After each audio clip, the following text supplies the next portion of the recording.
नमस्कार। मैं पूजा शर्मा अपने श्री मैस्ट्रो चैनल में आपका स्वागत करती हूँ। आज हम बात करेंगे पंचांग की। जैसे पंचांग का सबसे पहले पंचांग को ही यूज करते थे सारे ऋषि पंडित। और पंचांग के यूज से हम इजीली प्रेडिक्ट कर सकते हैं कि किसकी लाइफ कैसी होगी, किसकी लाइफ में कितनी परेशानियां होगी। कुछ जैसे नक्षत्र हैं, वो पास्ट लाइफ आपके सेंस को रिप्रेजेंट करते हैं। तो ये सारी चीजें हम पंचांग से जान सकते हैं। पंचांग का मतलब है 5 अंग। तो 5 अंग में क्या क्या आएंगे? तिथि, वार, नक्षत्र, योग, करण, ये 5 चीजें आती हैं। तो बहुत ही इंटरेस्टिंग है पंचांग का यूज करना और पंचांग के बारे में जानना, इन सब चीजों के बारे में। तो चलिए शुरू करते हैं। और पंचांग से आप इजीली प्रिडिक्ट कर सकते हैं। तो पंचांग के बारे में आज जानेंगे। यानी पंच मीन्स 5 अंग, पंचांग 5 अंग। तो जैसे तिथि, वार, नक्षत्र, योग, करण, ये 5 चीजें होती हैं। ठीक है। तिथि के बारे में आप जानते होंगे कि जैसे हर एक का एक हर तिथि में जन्म होता है। तो जैसे पहले हम अब इंग्लिश कैलेंडर से ही अपना बर्थडे मनाते हैं, लेकिन पहले क्या होता था, इंग्लिश कैलेंडर से बच्चे की खुशी के लिए मना लिया जाता था, लेकिन पेरेंट्स है ना, तिथि से जरूर बर्थडे सेलिब्रेट करते थे। उस दिन कथा, हवन, पूजा पाठ रखते थे। तिथि इम्पोर्टेंट है। अगर देखिए आपकी तिथि दोष है ना, तो लाइफ में इमोशनल इश्यूज काफी रहेंगे। और धन की समस्याएं ये सारी रहेंगी। तो तिथि अगर ठीक है, तिथि किसको रिप्रेजेंट करती है? चंद्रमा को। तो इसके काफी सारी कैलकुलेशंस हैं, तो वो हम आगे बात करेंगे कि तिथि में हम कैसे करके। चलिए थोड़ा सा मैं आपको बता दे रही हूँ। तो तिथियां होती है जैसे शुक्ल पक्ष तिथि और कृष्ण पक्ष तिथि, इस तरह से देखते हैं ना।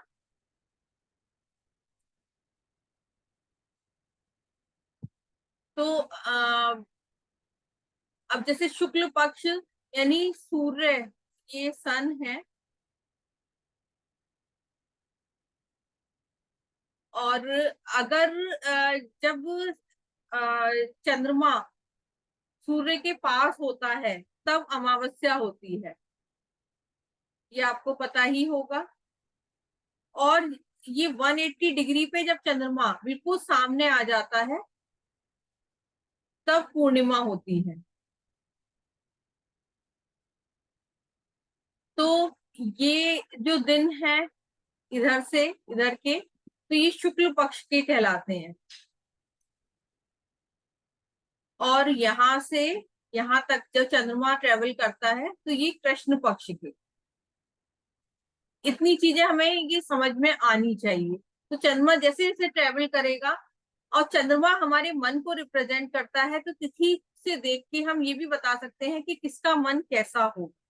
ये इजीली हम पता लगा सकते हैं। हर तिथि का मीनिंग है कि कोई प्रतिपदा पे पैदा हुआ है तो वो कैसा होगा। हर एक के देवता होते हैं, हर एक की नित्या देवी होती हैं।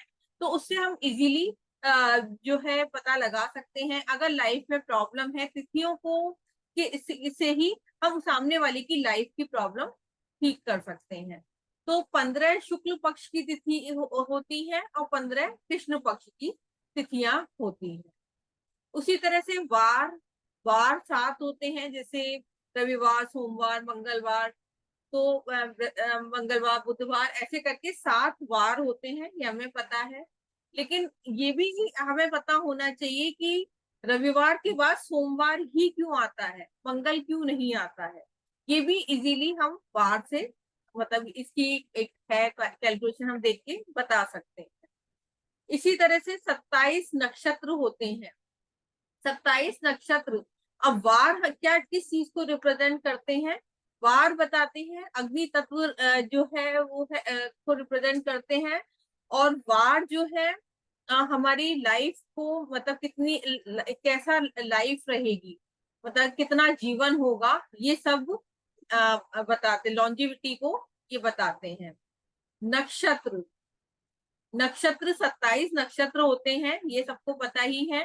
तो जैसे अश्विनी, भरणी, कृतिका, रोहिणी, इस तरह से हर नक्षत्र होते हैं। जैसे आज मैं कहूंगी आज अक्षय तृतीया है, तो अक्षय तृतीया पे रोहिणी नक्षत्र वो बहुत शुभ होता है। रोहिणी नक्षत्र में हम कोई भी काम शुरू करते हैं, बहुत अच्छा रिजल्ट आए, काफी लंबे समय तक चलता है और अच्छा रिजल्ट होता है। इस तरह से 27 नक्षत्र होते हैं। तो इसे चंद्रमा की 27 पत्नियां थी, है ना। तो 27 मतलब इस तरह से 27 दिन में वो सब ट्रेवल करता, 27 तो पत्नियां थी। तो 2.5 दिन जैसे एक चंद्रमा एक राशि में 2.5 दिन करीब रहता है। तो वो सब नक्षत्र में हम इजीली देख सकते हैं कि कौन सी राशि में किस तरह से नक्षत्र रहता है, इसकी भी पूरी कैलकुलेशन है। तो जैसे अगर हम ये कहेंगे फर्स्ट हाउस, जब वो चंद्रमा मेष राशि में होगा तो ये 2.5 दिन रहेगा। तो इसमें कौन कौन से नक्षत्र पड़ेंगे? जैसे अश्विनी, हर नक्षत्र के 4 पद हैं, है ना। तो अश्विनी के 4 पद होंगे, भरणी के भी 4 पद होंगे, एक राशि में 9 पद हम बोल लेंगे। और कृतिका, इसके 1 पद इसमें होगा। तो इस तरह से चंद्रमा का नक्षत्र के बारे में और हर नक्षत्र के बारे में डिटेल नॉलेज हम इसमें पंचांग में करते हैं कि अश्विनी नक्षत्र के लोग कैसे होते हैं, भरणी के कैसे होते हैं, कृतिका के कैसे होते हैं। इसी में नक्षत्र में ही हम गंड मूल नक्षत्र के बारे में जानते हैं। अगर बच्चे का जन्म गंड मूल नक्षत्र में होता है तो क्या लाइफ में प्रॉब्लम्स होती हैं। इसी तरह से योगा भी 27 होते हैं। हर एक का जन्म एक किसी ना किसी योग में होता है। तो योगा की स्टडी से जो है काफी कुछ हम वो कर सकते हैं। जैसे ये आकाश तत्व को, स्पेस एलिमेंट को रिप्रेजेंट करते हैं। तो हर योगा हर चीज बताता है। जैसे योगा की शुरुआत होती है अतिगंड, प्रीति, आयुष्मान, सौभाग्य, इस तरह शोभन, इस तरह से 27 योग होते हैं और हर एक के बारे में डिटेल नॉलेज हमें पता होनी चाहिए। और अगर कोई योग खराब फल दे रहा है तो उसका क्या हमें उपाय कर सकते हैं। अब योगा में ही योगी प्लेनेट, अब योगी प्लेनेट हम कंसीडर करते हैं।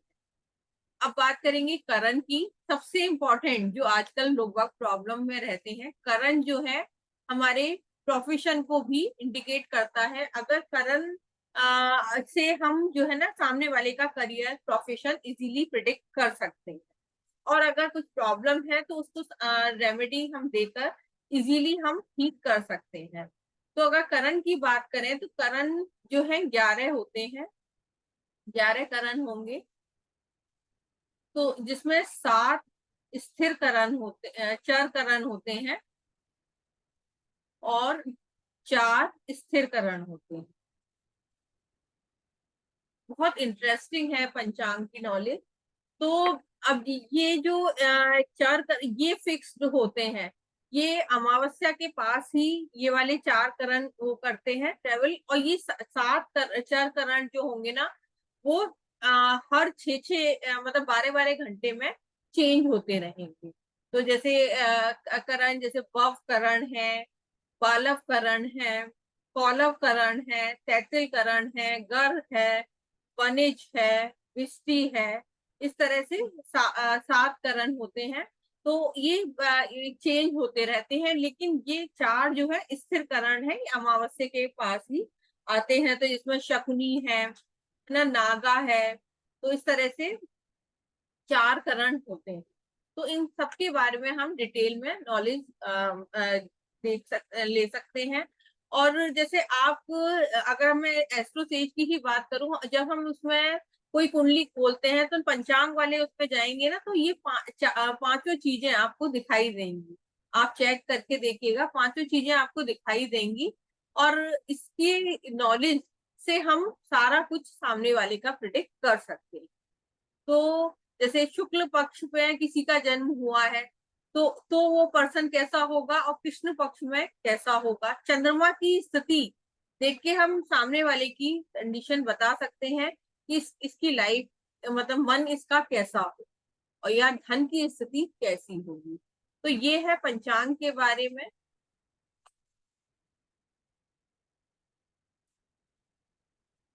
तो जैसे ये देखिए 27 योग हैं। विश्व कुंभ योग, प्रीति, आयुष्मान, सौभाग्य, शोभना, अतिगंड, सुकर्मा, धृति, शूला। इस तरह से जैसे 27 नक्षत्र होते हैं ना, इसी तरह से 27 योग होते हैं। तो इनके बारे में डिटेल नॉलेज पंचांग में हमें मिल जाती है। तो इसके बाद इसका कोर्स भी मैं एक डिजाइन कर रही हूँ। तो कोई इंटरेस्टेड हो तो आप ज्वाइन कर सकते हैं। तो ये देखिए, ये पूरे 27 नक्षत्र हैं। 28वां जो होता है वो अभिजीत नक्षत्र होता है। तो उसके बारे में भी हम जानेंगे। तो ये देखिए 27 नक्षत्र हैं। तो अभी बस इतना ही, फिर नेक्स्ट उसमें हम डिटेल में और कुछ वीडियो पे बात करें। धन्यवाद।